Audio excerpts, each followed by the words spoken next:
Hi everyone, this is a multimedia presentation in the topic accounting for partnership firms. Regarding my organization, I am working as a PGT Commerce at Jawahar Navodaya Vidyalaya, District Baleswar, Odisha. My dear student,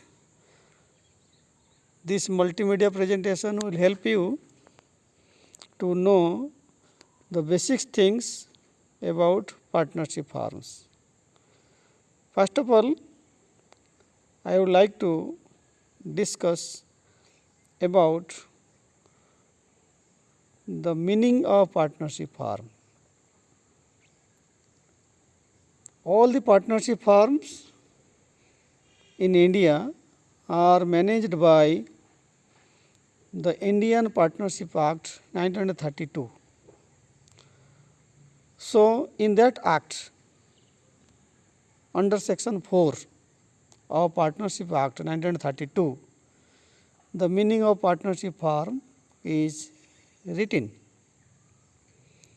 So, in this definition, it is written that partnership firm is the relation between persons who have agreed to share the profit of a business carried on by all or any of them acting for all.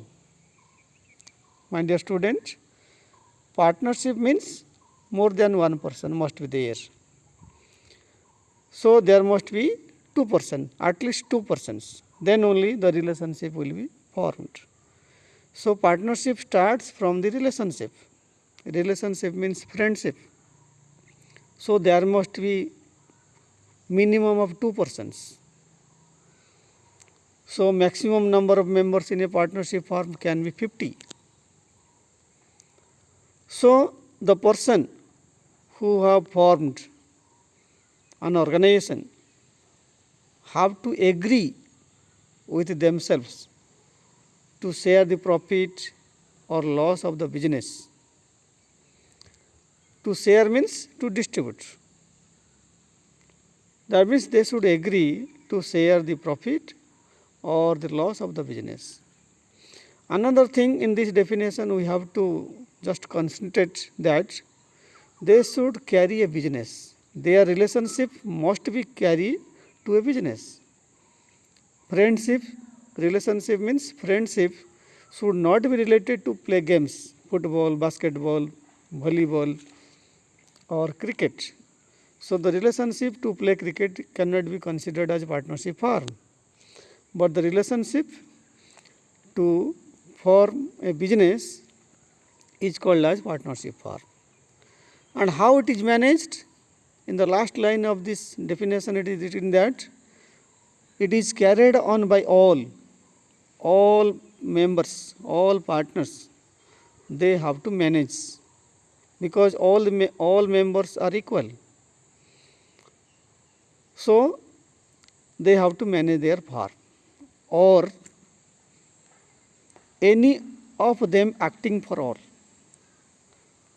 Any of them acting for all means suppose one of the partners is a chartered accountant or he is an MBA. So, other members they do not have much qualifications regarding the management of the business. So, other members may nominate that particular member who is having more qualification as a manager.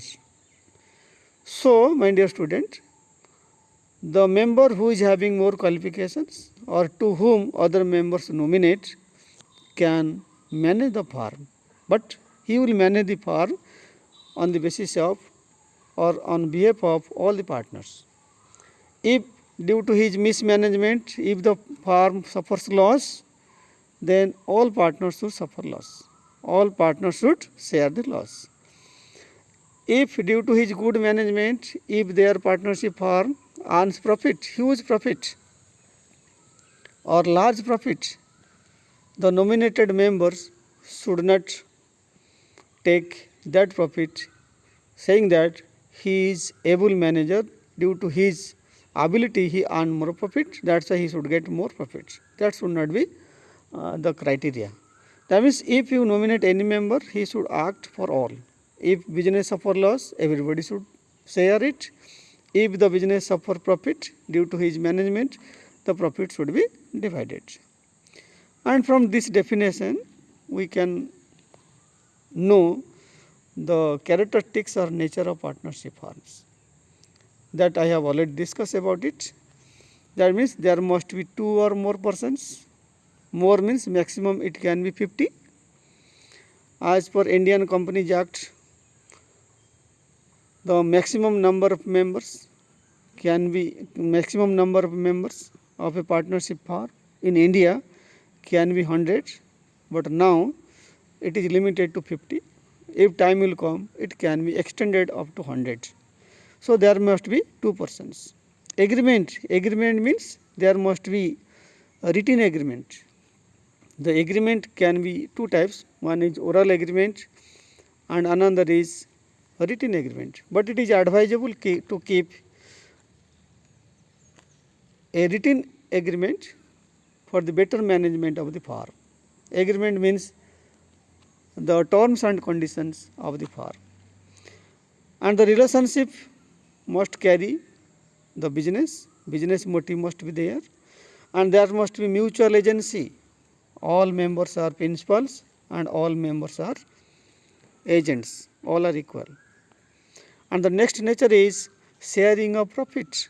If the business suffers loss, the partners they should share the loss. If the business earns profit, the partners they should share the profit also.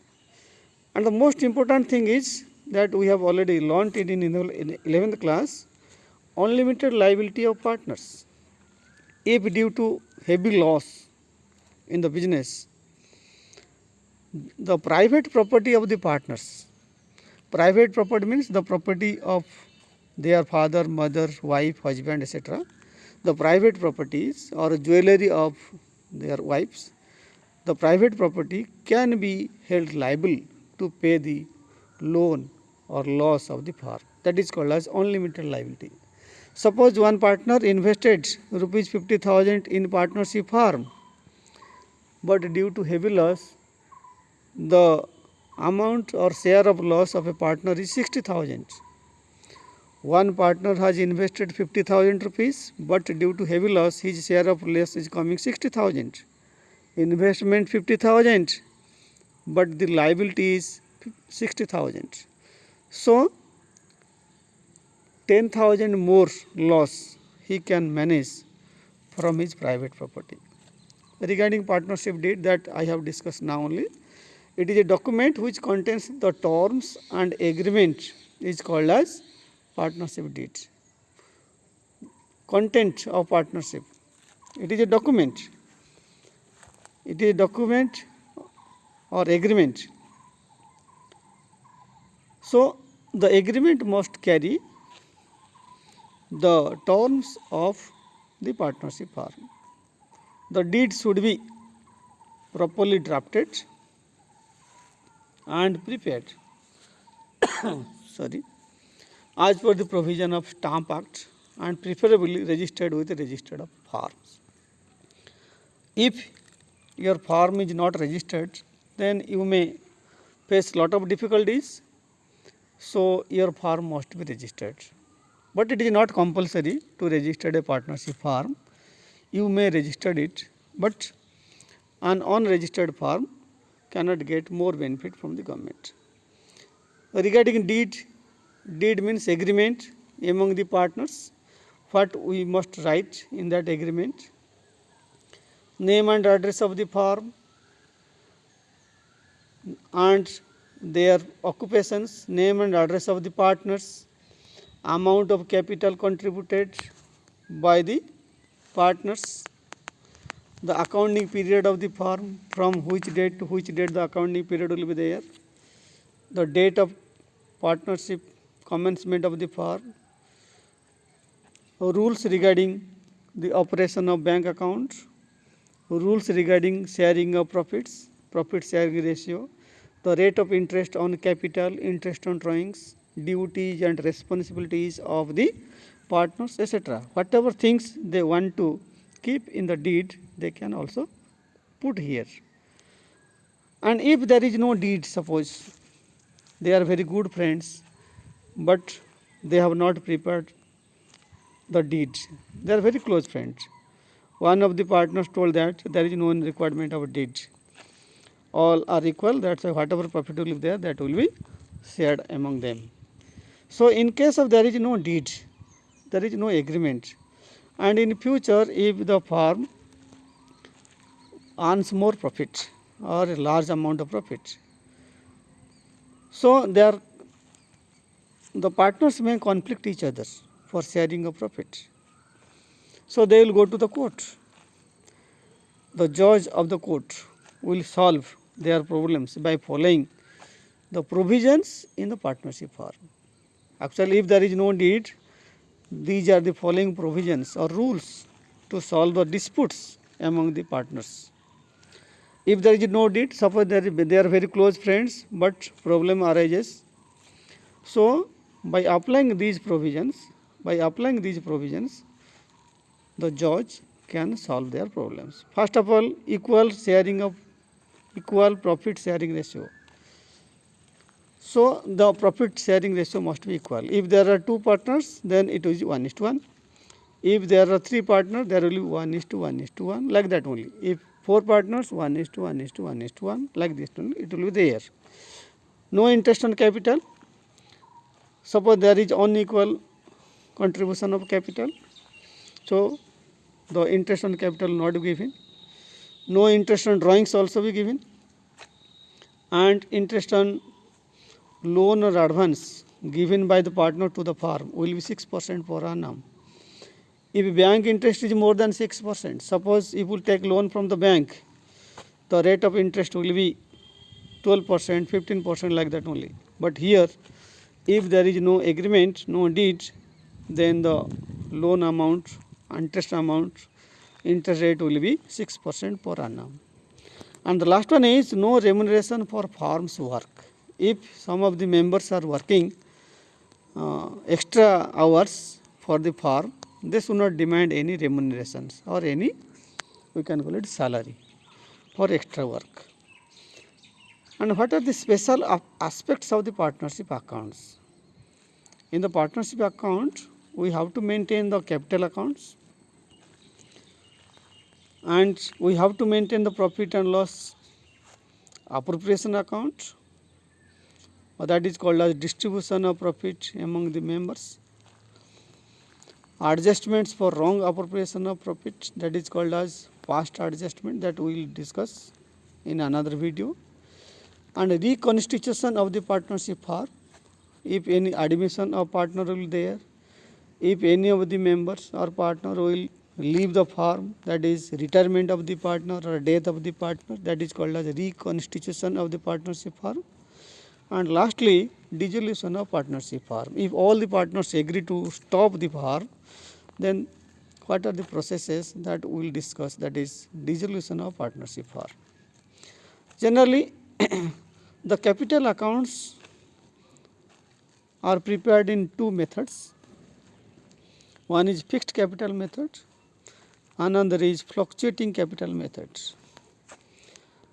In fixed capital methods, under fixed capital method, the capital of the partners shall remain fixed unless additional capital is introduced or a part of the capital is withdrawn as per the agreement among the partners.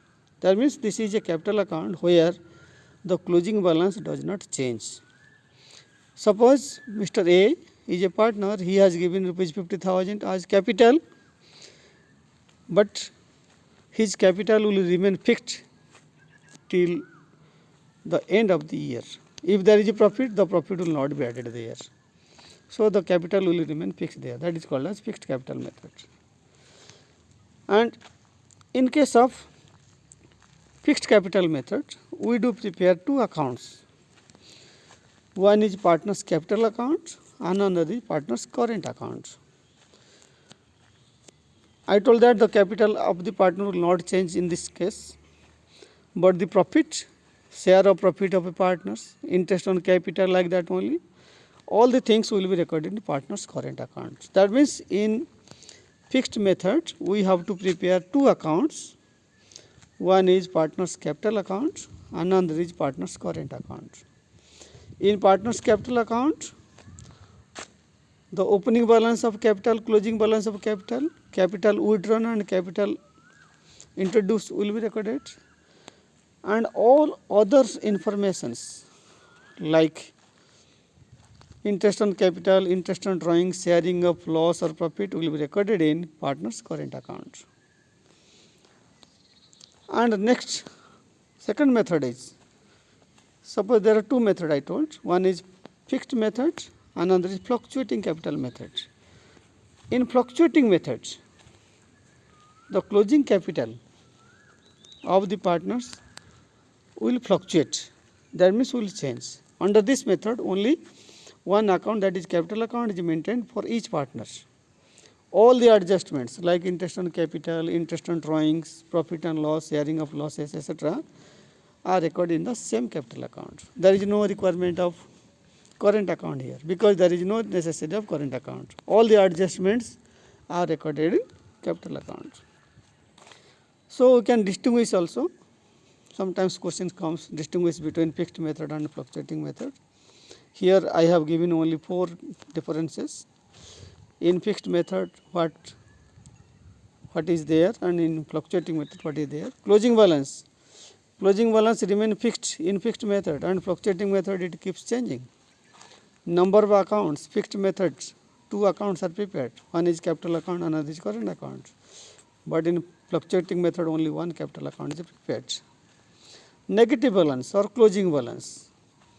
In fixed method there is possibility of a negative balance in current account, but in case of fluctuating method there is no possible of negative balance because the capital account never be debited.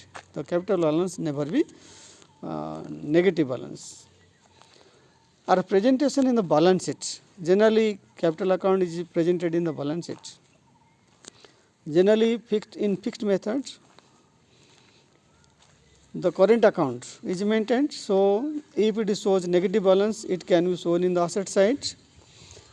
If it shows the credit balance, positive balance, then it will be shown on the liability side. But in case of fluctuating method, it cannot be shown in the asset side of the balance sheet. It can only be shown in the liability side of the balance sheet. And the next one is profit and loss appropriation account. Generally it is the extension of profit and loss account. In 11th class we have learned that profit and loss account is prepared to know the net profit or net loss of the business. It is the extension of trading account. But here the profit and loss account will be extended to calculate the divisible profit or loss of the business. So all the items related to partners only, are recorded in profit and loss appropriation account. This is the format we can call it. The format of profit and loss appropriation account will be like this. In the debit side or left hand side, interest on capital, salary to the partners, commission to the partners, and any reserve will be shown. In the credit side, the net profit from the profit and loss account and interest on drawings will be calculated or recorded. And whatever profit that is transferred to the capital account. So if there are 2 partners A and B, I have written here DP. DP means divisible profit, that will be divided among between A and B in the ratio. So that will be their profits. Then what journal entry we pass for interest on capital? General interest on capital is one type of loss to the firm. So interest on capital account is debited to partners capital account or current account. And for transferring it to the profit and loss appropriation account, then any nominal account is transferred to the profit and loss account or profit and loss appropriation account. So profit and loss appropriation account is also a nominal account. So we can transfer this interest on capital to the profit and loss appropriation account, that is profit and loss appropriation account debited to interest on capital account. So if we will combine these two journal entry number 1 and 2, definitely we will get profit and loss appropriation account debited to partners capital account, because the partners will get some amount of interest from the par. And regarding interest on drawings, there are two journal entries. One is first journal entry, second one is transfer journal entry.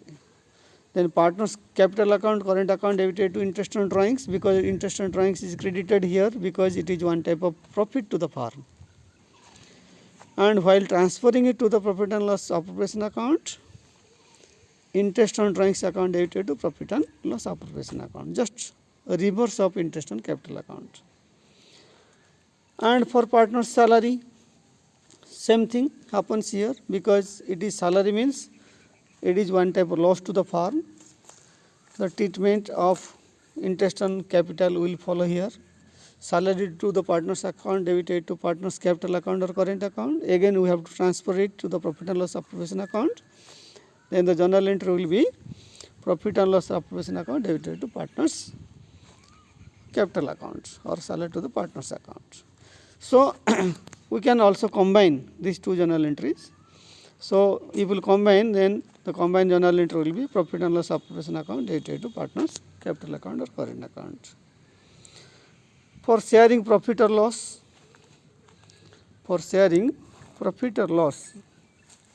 if there is a profit, the partners will get some share of profit. So profit and loss appropriation account will be debited and partners capital or current account will be credited. Current account means if their partners follow the second method, or we can call it a first method, if the capital is fixed, then the capital account, current account will be credited. If the partner's capital account is fluctuating, then simply we have to tell the capital account. If the firm suffers loss, the reverse entry will be passed. Definitely partner's capital account will debitate or current account will debitate to profit and loss appropriation account. That means the loss will be shown in the debit side of profit and loss appropriation account. So my dear friends, students, then you go through the video, repeatedly you just see it and write down in your copy. If you are not able to understand any topic or any matter in this particular video, I have also given my WhatsApp number. So we can also share your feelings, or we can also clarify your doubt in that WhatsApp number, that is 94378 64695. Thank you everyone.